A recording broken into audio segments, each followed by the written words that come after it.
대당서엽기 북인도 8개국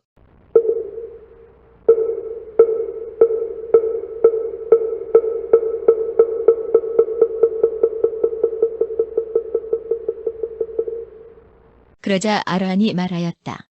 부디 연못 안에 내 무릎 정도가 들어갈 수 있는 공간을 주시오. 그러자 용왕은 물을 조금 덜어내어서 그만한 자리를 마련하여 아라한에게 바쳤다. 하지만 아라한은 이에 신통력을 내어 몸을 좀 더 크게 불렸다. 그러자 용왕은 힘껏 물을 더 덜어냈다. 결국 연못은 텅 비어버리고 물은 완전히 없어져 버리고 말았다. 그러자 이번에는 반대로 용이 자신의 못을 달라고 청하게 되었다. 아라한은 이에 서북쪽에 연못 하나를 남겨두었는데 둘레가 100여 리에 달하였다. 그리고 그 외의 권속들에게는 따로 작은 연못에서 살게 해주었다. 용왕이 말하였다. 연못의 땅을 모두 베풀어 드렸습니다. 부디 언제나 공양을 받아주십시오. 말전적가가 말하였다. 나는 이제 머지않아 무열반에 들 것이다. 그대의 청을 받고 싶기는 하나 어찌 가능하겠는가. 용왕이 거듭 청하였다. 500나하는 언제나 저의 공양을 받을 것이며 법이 다하는 날까지 공양을 올리겠습니다. 그리고 법이 다한 뒤에는 이 나라를 다시 거두어 들여서 제가 사는 연못으로 만들겠습니다. 말전적가는 그 용이 청을 따랐다. 그리하여 아라한은 그 땅을 얻고 난 뒤에 큰 신통력을 부려서 500개의 가람을 세웠는데 다른 여러 나라에서 천민을 사서 부역을 시켰다. 그리하여 이로써 승가 대중을 공양하였다. 말전적가가 정멸에 든 후 천민들은 스스로 우두머리를 세웠다. 그러나 인근의 여러 나라들은 이들의 비천한 종족을 경멸하며 글리다라고 부르면서 교류하려 하지 않았다. 지금은 이따금 셈에 물이 많아져서 범람하는 일이 있다. 마개 타국은 무오왕이 열애께서 열반에 드신 지 100년째 되던 해에 군왕의 자리에 올라 백성을 다스렸는데 그 위력은 다른 나라에까지도 미쳤다. 그는 삼보를 깊이 믿고 사생을 자유롭게 길렀다. 이때 500나한승과 500범부승이 있었는데 왕은 이들을 공경하고 받들면서 차별을 두지 않고 공양을 올렸다. 범부승 가운데 마하제발라고 하는 자가 있었다. 그는 도량이 넓고 지혜로웠으며 조용하게 명실의 이치를 추구하며 깊이 사유하여 눈을 지었지만 그 이치는 성스러운 가르침에 어긋나 있었다. 무릇 다소의 지식이 있는 자들이 무리지어 이 이론을 따랐다. 한편 무오왕은 범부와 성현의 구별을 하지 못하고 감정이 이끄는 대로 좋아하였는데 친한 자들의 역성을 들어주려고 승도들을 모두 불러 모아 근가로 몰고 가 깊은 강물에 빠뜨려 죽여버리려고 하였다. 나한들은 목숨이 위태로움을 알고 나서 모두 신통력을 부려서 허공을 타고 올라 이 나라에 와서 산골 깊숙이 은거하였다. 그러자 무오왕은 이 소식을 듣고 두려워하며 몸소 찾아와서 허물을 사죄하고 본국으로 돌아갈 것을 청하였다. 하지만 나한들은 유지부동하여 왕의 청을 따르지 않았다. 그러자 무오왕은 나한들을 위하여 500곳의 승가람을 지었으며 이 나라의 모든 이들로 하여금 중승들을 공양하게 하였다. 건타라국의 가니세가왕은 열애께서 열반에 드신 후 400년째 되던 해의 전운을 타고 군왕의 자리에 올랐는데 왕의 위풍은 멀리까지 미쳤으며 모든 나라들이 복속하게 되었다. 왕은 나라 일을 돌보는 틈틈이 언제나 불경을 익혔으며 날마다 승려 한 사람을 정하여 궁 안으로 모셔다 법을 설하게 하였다. 하지만 여러 가지 다른 논의들이 난립하여 부파마다 같지 않자 왕은 깊은 의혹에 빠졌으나 미혹을 제거할 길이 없었다. 이때 협존자가 말하였다. 열애께서 세상을 버리신 지 세월이 아득하게 흘렀습니다. 제자들은 부파를 만들었고 스승과 제자는 다른 주장을 하며 제각기 보고 들은 바에 의거하니 한결같이 모순된 이야기일 뿐입니다. 그러자 왕이 이 말을 듣고 나서 마음에 큰 상처를 입었다. 그는 오래도록 비탄에 잠겨 있다가 존자에게 말하였다. 외람되게도 여복이 있어 선조의 유업을 이어받고 있소. 부처님께서 비록 오래전에 세상을 떠나셨으나 아직은 행운이 있었소. 감히 어리석음을 무릅쓰고 법의 가르침을 잊고자 하니 그 부파에 따라서 자세하게 3장을 해석하시오. 협존자가 말하였다. 대왕께서는 지난 세상의 선의 근본을 심으셔서 참으로 많은 복을 누리고 계십니다. 부처님의 법에 마음을 두시니 이것은 제가 원하던 바입니다. 왕은 곧 사방에 널리 영을 내려서 모든 성현과 절인들을 불러 모았다. 이에 사방 만리 밖에서도 사람들이 앞다투어 몰려들었으니 뛰어난 지혜를 가진 저나 빼어난 성현들 할 것 없이 모두가 모여들었다.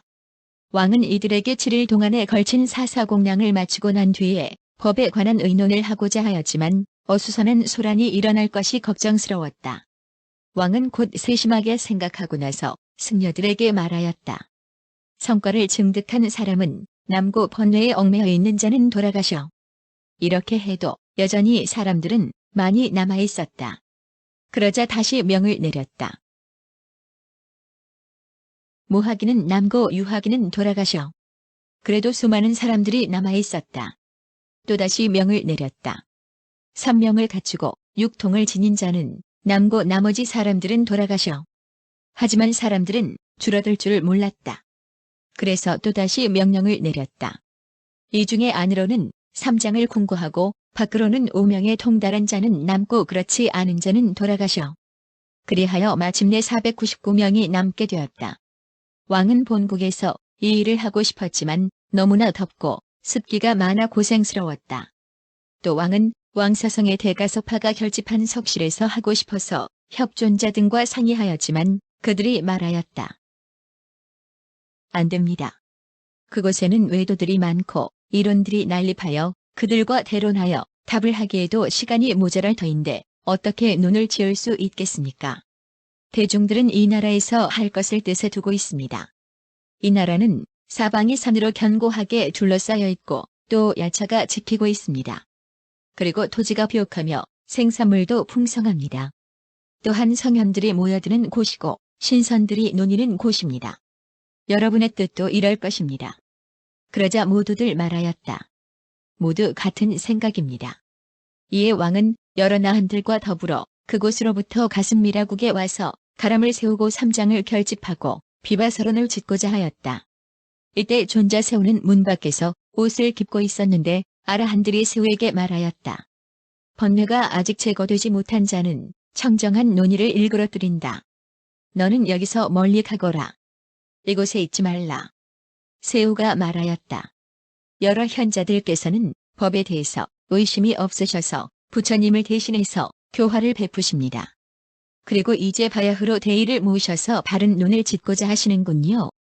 비록 제가 명민하지는 못하나 부처님의 미묘한 말씀을 대충이나마 터득하였으며 3장의 현묘한 문장과 오명의 지극한 이치까지도 잠옷 깊이 연구하여 그 취지를 이해하고 있습니다. 여러 나한들이 말하였다. 말을 그런 식으로 해서는 안 된다. 너는 은둔하여 하루빨리 모학을 증득하라.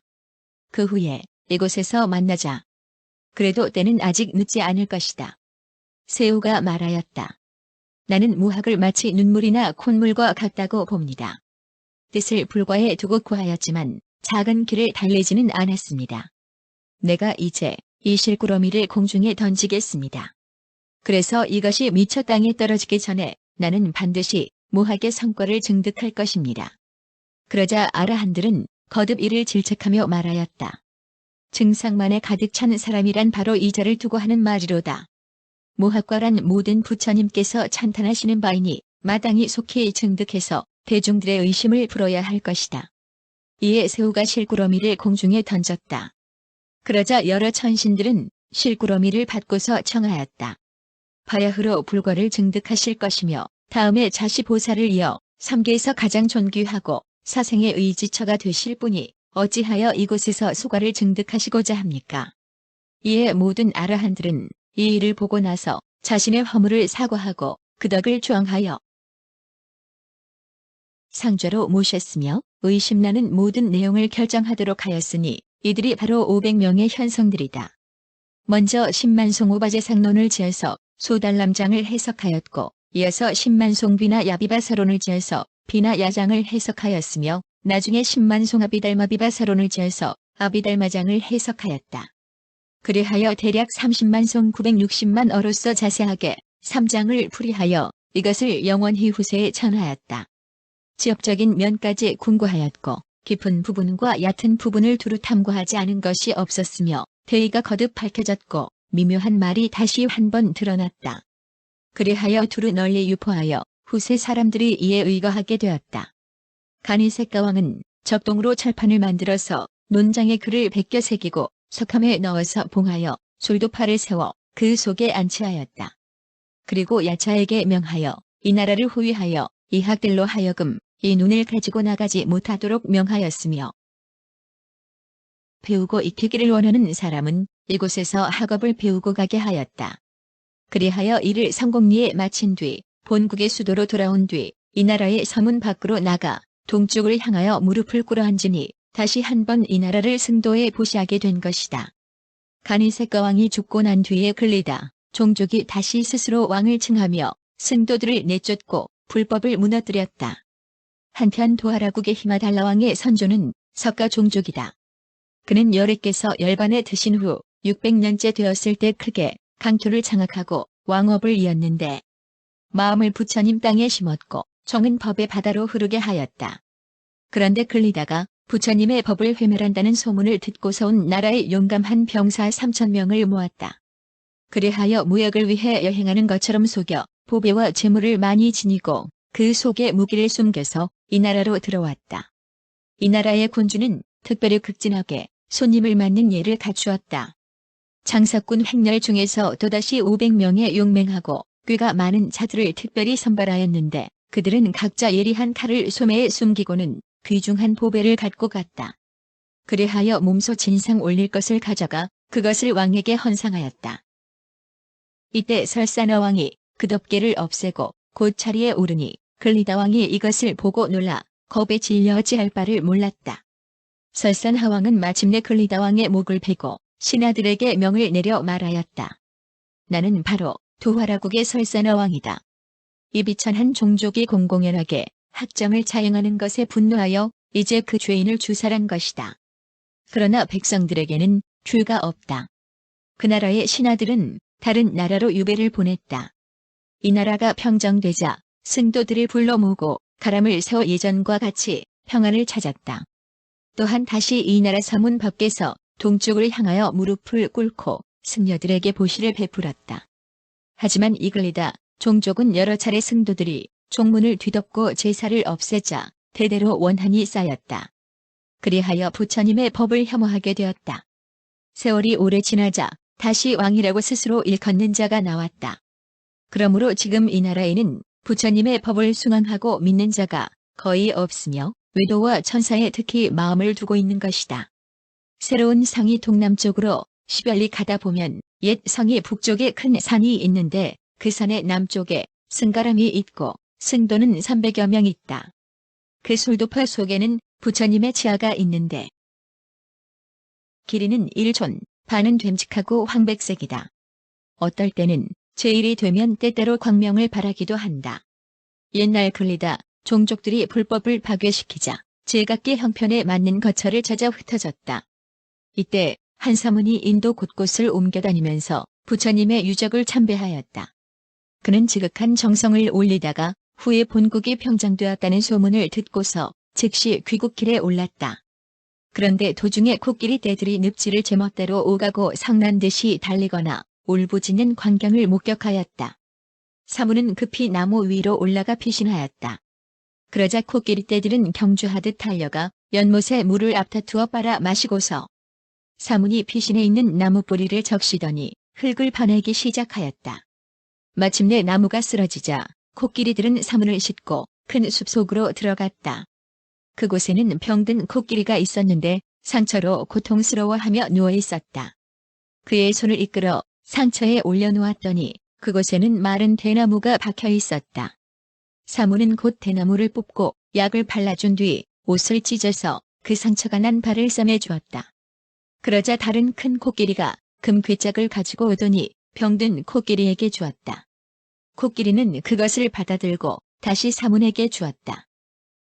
사문이 괴짝을 열어보니 그 속에는 부처님의 치아가 들어있었다. 코끼리들이 호위하고 있어 스님은 그곳을 빠져나갈 방도가 없었다. 다음 날 밥 먹을 때가 되자 코끼리들은 제각기 다양한 과일을 가지고 와 그것으로 점심 식사를 하였다. 식사를 마친 다음 코끼리들은 스님을 싣고 숲을 빠져나가 수백 리 떨어진 곳에 내려주더니 각자 무릎을 꿇고 절을 한 뒤에 떠나갔다. 이윽고 나라의 서쪽 경계에 도착한 사무는 급류를 건너게 되었다. 그런데 강중류쯤에 이르렀을 때 배가 전복되려고 하였다. 같이 배에 탔던 사람들이 저마다 서로 말하였다. 지금 배가 뒤집어지려는 것은 사문이 탔기 때문이다. 그에게는 틀림없이 열애의 사리가 있을 것이다. 용들이 이것을 가지려고 다투기 때문에 배가 심하게 흔들리는 것이다. 선장이 조사해보니 과연 부처님의 치아가 있었다. 그러자 사무는 부처님의 치아를 들고서 몸을 구부려 용에게 말하였다. 내가 지금 이것을 너에게 맡기나 오래지 않아서 가지러 올 것이다. 그러나 끝내 강을 건너지 못하고 배는 방향을 돌려서 돌아갔다.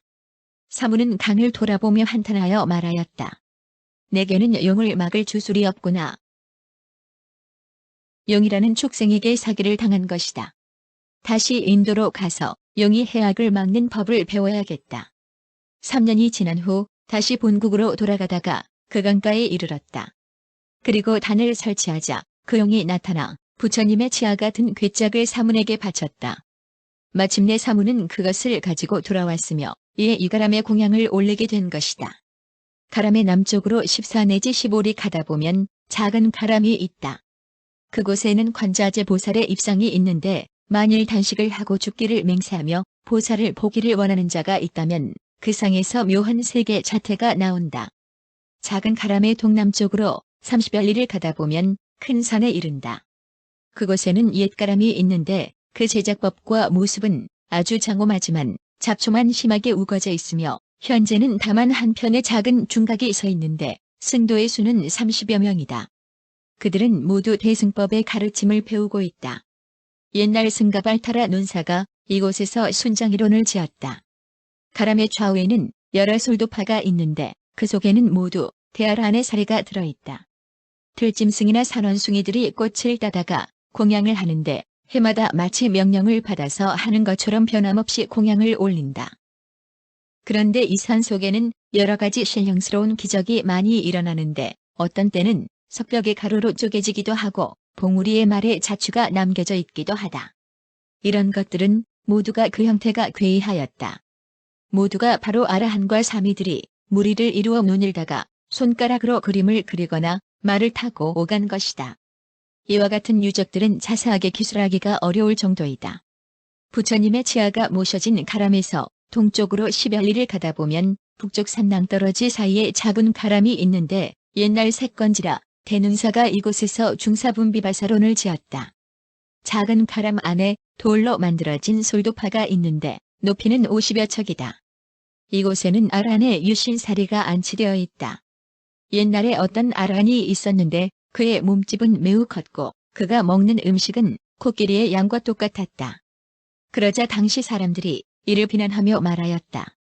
할 일 없이 보식할 줄만 아니 어찌 옮고 그림을 가리겠느냐. 그 아라한이 장차 정멸에 들게 되자 사람들에게 일렀다. 내가 이제 오래지 않아 모여이 열반에 들게 되니 내 몸이 증득한 묘법을 설하고자 한다. 사람들이 이 말을 듣고 서로 비웃음치며 모두들 과연 그 말대로 이루어질지 보려고 모여들었다. 그러자 아라한이 사람들에게 말하였다. 내가 이제 너희를 위하여 본생 인연을 설하겠다. 이 몸의 전신은 코끼리 몸이었고 동인도의 한 왕궁에 코끼리 우리에 살고 있었다. 마침 이 나라에 어떤 사문이 있었는데 그는 멀리에서부터 인도로 유행하면서 성스러운 가르침과 여러 경전과 논설을 두루 찾아다녔다. 이때 왕이 나를 사문에게 보시하면서 불경을 짊어지고 가게 하였다. 그리하여 이곳을 지나게 되었던 것이다. 그 후 오래지 않아 나는 목숨을 마쳤고 경을 싣고 간 복덕의 힘으로 마침내 인간의 몸을 갖게 되었던 것이다. 그리고 또 다른 복덕을 심은 덕에 일찍이 법복을 입게 되었으며 부지런히 해탈을 구하여 잠시도 편하게 쉬지 않았다. 그리하여 육신통을 얻고 3개 탐욕을 끊었다. 하지만 먹는 것은 이전의 습관이 여전히 남아있었으므로 언제나 스스로 몸을 조절하여 3분의 1만을 먹었다. 이렇게 말하였지만 사람들은 여전히 믿으려 하지 않았다. 그러자 사무는 허공으로 올라가 화광정에 들어서 몸에서 연기와 불꽃을 내뿜더니 정멸에 들었다. 남은 유해가 아래로 떨어지자 사람들은 그것을 거두어서 솔도파를 세운 것이다. 왕성의 서북쪽으로 200여 리를 가다 보면 상림가람에 이른다. 포라나 논사가 이곳에서 석비발사론을 지었다. 성이 서쪽으로 140 내지 150리를 가다 보면 큰 강이 나오는데 북쪽으로 산을 접해 있으며 남쪽으로 가다 보면 대중부가람에 이른다. 승도는 100여 명 있으며 옛날 불지라 논사가 이곳에서 대중부집질론을 지었다. 이곳에서 서남쪽으로 산을 넘고 험한 길을 지나서 700여리 가다 보면 반노차국에 이른다. 7. 반노차국. 반노차국의 둘레는 2000여 리이며 산과 강이 많고 경작지는 좁다. 농사는 때에 맞추어 씨 뿌리며 꽃과 열매는 풍성하다. 사탕수수가 많이 나고 포도가 없다. 집집마다 암몰라과 오담발라, 무차 등의 과일 나무를 심어 숲을 이루는데 그 맛은 매우 진귀하다. 기후는 따뜻하고 더우며 풍속은 용맹하고 강렬하다. 의복의 재료로 대부분 무포를 사용하여 입는다. 사람들의 성품은 질박하고 솔직하며 산보를 깊이 믿는다. 가람은 5곳 있으며 대부분 황폐해졌다. 군주가 없으며 가슴미라국에 복속되어 있다. 성이 북쪽에 가람이 있는데 승도는 아주 적다. 가람의 북쪽에 돌로 만들어진 솔도파가 있는데 실로 신령스러운 현상이 많이 일어난다. 이곳으로부터 동남쪽으로 400여 리를 가다 보면 갈라사보라국에 이른다. 8. 갈라사보라국. 갈라사보라국의 둘레는 4000여 리이며 나라의 큰 도성의 둘레는 10여 리이다. 매우 험하고 견고하며 산이 많다. 강의 원천은 매우 좁고 지리는 풍요롭지 못하다. 토양과 기후는 반노차국과 같고 풍속은 용맹하고 강렬하며 사람들의 성품은 경박하고 용맹스럽다. 나라에는 군주가 없으며 가슴미라국에 복속되어 있다. 가람은 10곳이 있으며 승도는 매우 적다. 천사가 한 곳 있는데 외도는 매우 많다. 남파국으로부터 이 땅에 이르기까지 그곳의 사람들의 생김새는 초라하고 초췌하며 성품은 난잡하고 거칠다. 말도 비천하고 예의가 경박하니 인도의 바른 경계라 할 수 없으며 변방오랑캐에 비뚤어진 풍속인 것이다. 이곳으로부터 동남쪽으로 산을 내려가 물을 건너 700여 리를 가다 보면 칡과국에 이른다.